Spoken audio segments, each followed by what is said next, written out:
La ricerca di fondi inizialmente è stata quella di guardare i nostri conti correnti e quindi ci siamo un po' tutti noi soci impegnati nel mettere a disposizione le risorse necessarie per la costruzione del laboratorio e l'acquisizione degli strumenti necessari allo svolgimento delle analisi e anche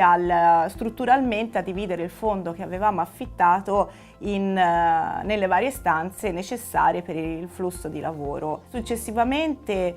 siamo stati affiancati da diversi percorsi formativi offerteci da università toscane e anche percorsi di coaching, di tutoring che avrebbero dovuto portarci a costruire un business plan degno di essere presentato a degli investitori ufficiali, istituzionali.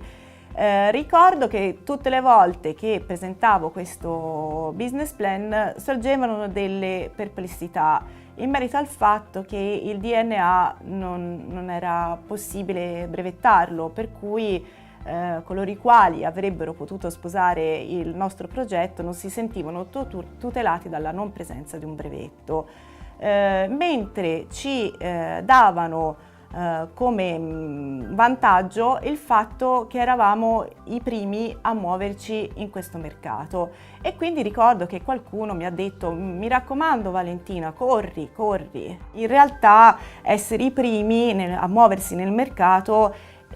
con una micro realtà è veramente un fattore negativo, perché non hai la forza di innescare quella domanda che effettivamente all'inizio della nostra carriera non era presente nel mercato italiano. C'è un momento in cui l'imprenditore arriva a porsi una domanda, soprattutto facendo leva sui propri fondi.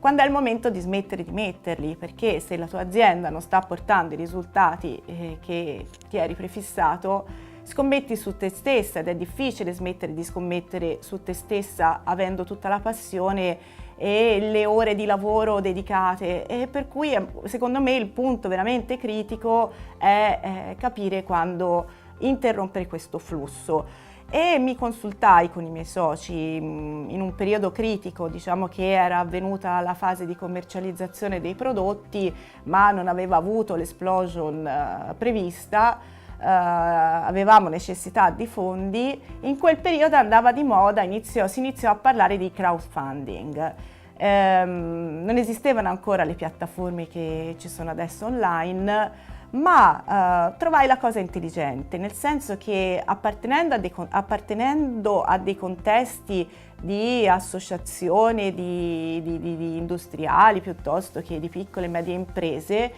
mi rivolsi a qualcuno di loro e incontrai degli imprenditori magari più grandi di me che erano in pensione, che avevano ancora voglia di stare vicino all'energia di nuove idee, che vedevano in me magari la mancanza di esperienza eccetera, mi affiancarono e investirono delle piccole cifre, perché io quello che volevo era non togliere la maggioranza ai soci fondatori, quindi piccole cifre per piccoli passaggi di quote, e quindi siamo stati in grado di tirare su, grazie a questi saggi imprenditori, il capitale necessario per portare avanti la Gentras in un momento critico.